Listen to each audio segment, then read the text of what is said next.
आज तो डॉक्टर अंबेडकर को एक ब्रांड बना लिया गया, वोट बैंक। आजकल हमारे बड़े सारे लीडर हैं, कह रहे हैं मूंछ रखो।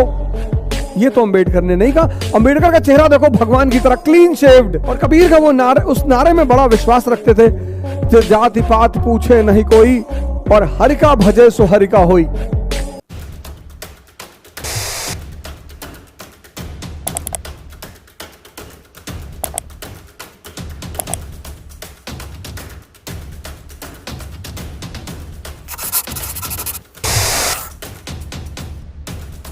आज मैं 4 चीजों की पर बात करूंगा। पहला, दलित।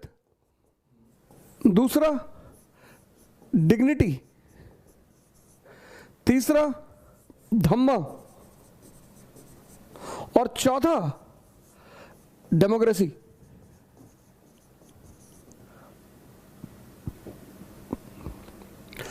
डॉक्टर अंबेडकर को इन 4 वर्डों में पिरोया जा सकता है और इन 4 वर्डों में उन पर बहुत सारी बातें की जा सकती, बहुत सारी, मतलब 20 घंटे का समय भी कम पड़ जाएगा। अगर इन 4 वर्डों पर चर्चा की जाए तो 20 घंटे का समय, 30 घंटे का समय कम पड़ जाएगा। और मैंने कहा कि डॉक्टर अंबेडकर आधुनिक भारत का,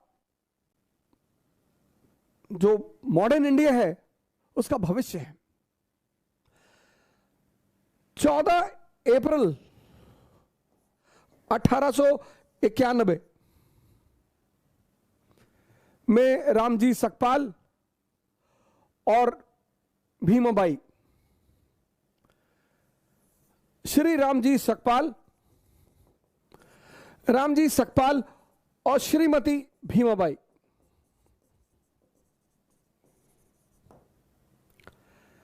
इन दोनों के 14 लड़के थे। 14वें पुत्र थे भीमराव रामजी। जैसा कि लगभग सभी महापुरुषों के पीछे एक कहानी होती है, ऐसे इनके पीछे भी एक कहानी है। इनके जन्म के पीछे भी एक कहानी है कि रामजी सकपाल के कोई भाई थे, वो सन्यासी हो गए थे। महार जाति के लोग मुख्यतः कबीरपंथी थे, मुख्यतः। और कबीर का वो नारे, उस नारे में बड़ा विश्वास रखते थे, जो जाति पात पूछे नहीं कोई और हरि का भजे सो हरि का होई, हरि का भजे सो हरि का होई। तो डॉक्टर अंबेडकर के पीछे भी एक कहानी है कि इनके जन्म के पीछे एक कहानी है कि रामजी सकपाल जी के कोई भाई थे, वो आरंभिक दिनों में सन्यासी हो गए थे। तो एक बार शायद वो संतों के साथ सकपाल जी के गांव की तरफ से गुजर रहे थे, तो गांव की किसी महिला ने उन्हें देख लिया। तो उसने आगे रामजी सकपाल जी को बताया कि आपके वो भाई जो सन्यासी हो गए, वो गांव से गुजर रहे हैं। तो सकपाल जी भागते हुए उनके पास आए कि प्रभु महाराज, हमारे दरवाजे चले, हमें भी सेवा करने का मौका दें। उन्होंने कहा यार, घर तो तुम्हारे नहीं जा पाएंगे, अब तो मेरा कोई घर नहीं, मैं सन्यासी, सब कुछ मैं त्याग चुका हूं, लेकिन तुमको एक आशीर्वाद देता हूं कि तुम्हारे घर में एक ऐसा पुत्र पैदा होगा, ऐसा लड़का पैदा होगा जो पूरे इतिहास को एक नई दिशा देगा, एक नया डायरेक्शन देगा। और मैं आप सभी लोगों से निवेदन करता हूं कि आप किसी भी जाति के हो, किसी भी धर्म के हो, किसी भी क्षेत्र के हो, किसी को भी मानने वाले हो, डॉक्टर अंबेडकर को बिना पढ़े उनके प्रति कोई राय ना बनाए। तो मैंने कहा कि डॉक्टर अंबेडकर को 4 शब्दों में पिरोया जा सकता है। पहला शब्द, दलित। पहली बार डिप्रेस्ड क्लास का जो उल्लेख हुआ, वो हुआ एक्ट ऑफ 1919 में। डिप्रेस्ड क्लासेस का जो उल्लेख हुआ, वो एक्ट ऑफ 1919 में। डिप्रेस्ड क्लासेस, हरिजन नहीं, महार नहीं, किसी जाति का नाम नहीं लिया गया। डिप्रेस्ड क्लासेस, डिप्रेस्ड यानी सताए हुए लोग, परेशान लोग, अपने अधिकारों से वंचित लोग। आज तो डॉक्टर अंबेडकर को एक ब्रांड बना लिया गया, वोट बैंक। काफी दिनों तक गांधी जी वोट बैंक बने रहे। मैं तो बहुत सारे लोगों से, आज उनका बर्थडे था, मेरे कई सारे मित्र हैं, बड़ा बैनर वैनर लगवा रहे थे, तो मैंने उनसे पूछा भी कि अरे भैया कुछ हमें भी बताओ इनके बारे में। अरे बोले हम ही को कहां पता है। डॉक्टर अंबेडकर को वोट बैंक मत बनाओ, डॉक्टर अंबेडकर को मार्गदर्शक बनाओ। हर सताए हुए आदमी, हर सताए, पूरी दुनिया में, भारत में नहीं, सिर्फ भारत में नहीं, पूरी दुनिया में जहां भी लोग सताए जा रहे हैं, उनके लिए एक बहुत बड़ा आधार है डॉक्टर अंबेडकर, उनके लिए एक बहुत बड़ा सहारा है डॉक्टर अंबेडकर। मैं अक्सर ये बात कहता हूं कि जीवन में बेइज्जती बहुत जरूरी है। बेइज्जती ऊर्जा पैदा करती है, तारीफ बर्बाद करती है। बहुत सारे बड़े घर के लोग कुछ नहीं कर पाए जिनके पास सारी सुविधाएं थी, क्योंकि कभी किसी ने उनकी बुराई नहीं की होगी, कभी किसी ने उन्हें डांटा नहीं होगा। एक घटना और है इनके जीवन की कि अपने पिताजी से गोरेगांव में मिलने जा रहे थे, तो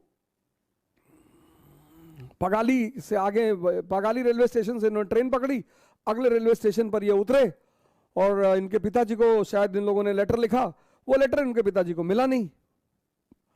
तो ये इन्होंने रेलवे मास्टर से प्रार्थना की कि साहब हमको और हमारे भाई को पिताजी से मिलने जाना और हमको एक बैलगाड़ी की व्यवस्था की जाए, एक कार्ट की व्यवस्था की जाए।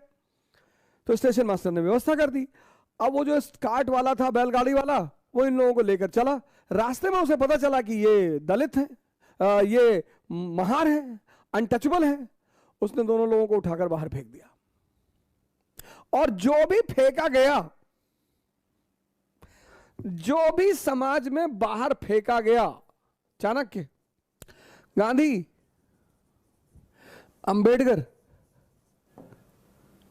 ये घटना बड़ी प्यारी है कि जो भी समाज में बाहर फेंका गया, चाणक्य, गांधी, अंबेडकर, फेंके तो लोग डेली जा रहे हैं, पर उन्हें रास्ता नहीं पता है। जो भी दलित है, जो भी सप्रेस्ड है, जो भी दलित का किसी जाति विशेष से लेना देना नहीं है, डिप्रेस्ड क्लासेस, जो भी फेंका गया वो जागृत हुआ। अगर वो जागा कि मैं इसलिए फेंका गया, फिर उसने बड़ा नाम किया। इसलिए दुनिया में सभी दलित वर्गों का सहारा है डॉक्टर अंबेडकर। दूसरी बात मैंने कहा, दूसरा डी जो डॉक्टर अंबेडकर से जुड़ा हुआ है, डिग्निटी।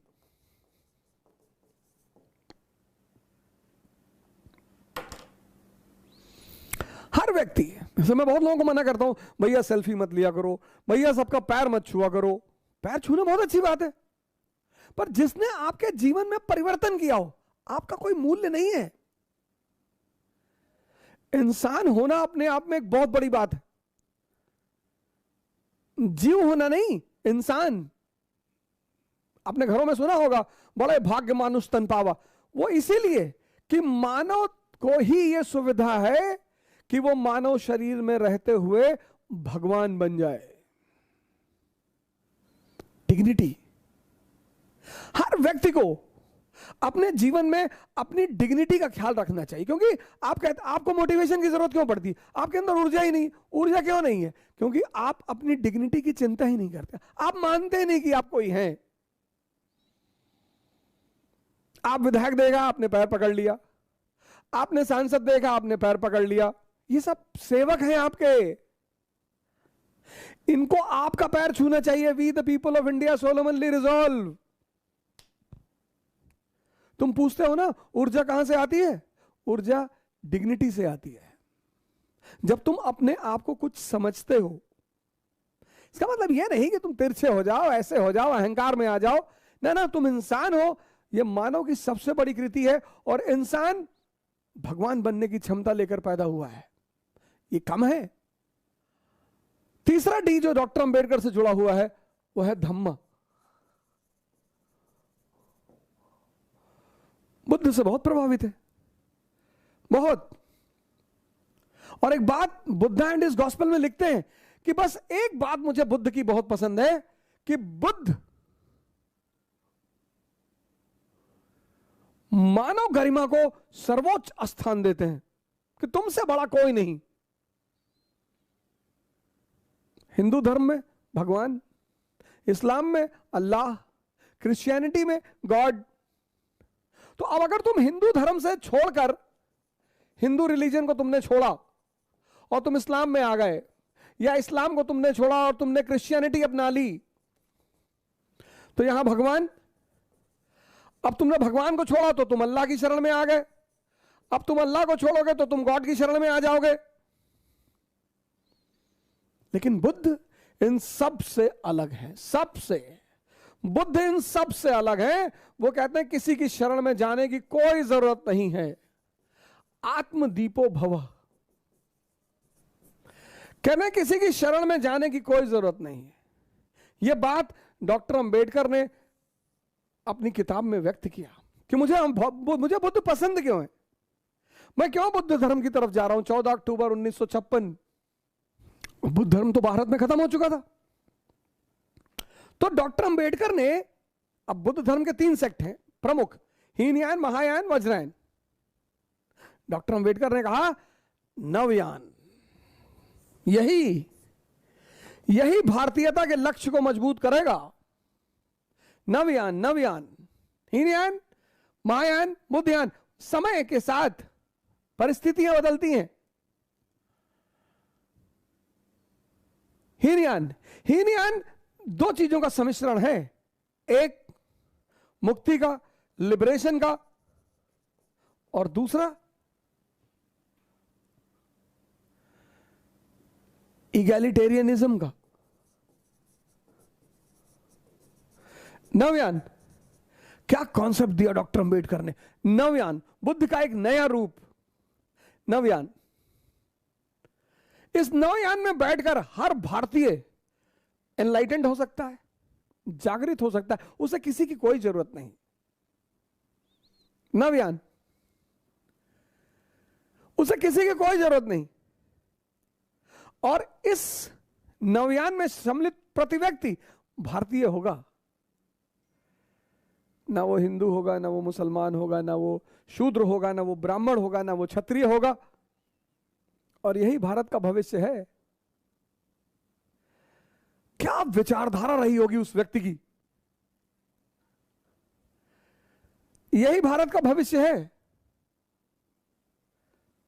श्रीलंका में अटेंड किया, बुद्धिस्ट काउंसिल बर्मा में किया, टोक्यो में किया, फिर सब जगह सुनने के बाद तिब्बत से किताबों को मंगवाया।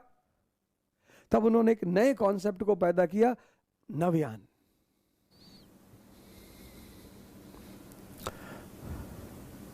तुम अंबेडकर से अगर नफरत करते हो, इसका मतलब तुम अंबेडकर को जानते ही नहीं। और अंबेडकर का तो एक ही नारा है, तो धम्मा। और चौथी बात, चौथा डी बहुत बड़ा, डेमोक्रेसी। लेकिन डेमोक्रेसी पाने के लिए शिक्षित होना पड़ेगा, लिटरेट। डेमोक्रेसी सबका खेल नहीं है। आजकल हमारे बड़े सारे लीडर हैं, कह रहे हैं मूंछ रखो। ये तो अंबेडकर ने नहीं कहा। अंबेडकर का चेहरा देखो भगवान की तरह क्लीन शेव्ड। मूंछ तो राक्षस लोग रखते हैं, जिनके अंदर, अब मेरे अंदर थोड़ी बहुत है, ज्यादा भी हो सकती है, तो मैं रखा हूं। मूंछ रखने को कहां डॉक्टर अंबेडकर कह गए? बुलेट चलाने को कहां डॉक्टर अंबेडकर कह गए? डॉक्टर अंबेडकर ने तो एक बात कही सबसे शानदार, कहा शिक्षा शेरनी का दूध है, जो पिएगा वो दहाड़ेगा। इसलिए तो किताब ली हुई उनकी फोटो आती है। मूंछ मुक्ति नहीं है, बुक मुक्ति है, बुक, किताब। हर दलित व्यक्ति, शोषित व्यक्ति, परेशान व्यक्ति बस किताबों से दोस्ती कर ले। इतनी इज्जत डॉक्टर अंबेडकर को क्यों मिली? दलित थे इसलिए? नहीं। रिजर्वेशन? नहीं। क्योंकि उनसे शिक्षा में मुकाबला करने वाला कोई नहीं था। आज तो जो सो कॉल्ड निम्न जाति के लोग खुद को प्राउड फील करते हैं, अपने जाति को बुलाना नहीं। अंबेडकर तुम्हें ब्राह्मण बनाना चाहते हैं। ब्राह्मण मतलब ज्ञानी, और ज्ञान से सम्मान है। ब्राह्मण मतलब जाति नहीं, शुक्ला तिवारी मिश्रा पांडे ये नहीं, ब्राह्मण मतलब ज्ञानी, और ज्ञान का ही तो सम्मान है, और ज्ञान का ही तो फल है। अब कोई शूद्र जो है निम्न जाति का, वो अगर 50 ब्राह्मण और ठाकुर और सवर्णों के बीच खड़ा है और वेद पे बोल रहा है, पुराण पे बोल रहा है, उपनिषद पे बोल रहा है, सजदा कर जाएंगे लोग, हाथ जोड़ लेंगे कि अरे अरे भैया ये है मंत्र, ये किताब मंत्र है, किताब। अंबेडकर का ये 4D इस देश को बचाएगा। पहला, दलित, जो भी शोषित हैं, दमित हैं, उनको जागना पड़ेगा। दूसरा D, डिग्निटी पैदा करो अपने अंदर। प्रधान देख लिए गांव का, जाके पैर छू ले रहे हो, भैया तुमको खाना दे रहा है यार। तीसरा D, नव्यान, भारतीयता की भावना पैदा करो, नव्यान। अंबेडकर का बड़ा प्यारा कॉन्सेप्ट है नव्यान। और चौथा D, डेमोक्रेसी, और डेमोक्रेसी का आधार स्तंभ है एजुकेशन।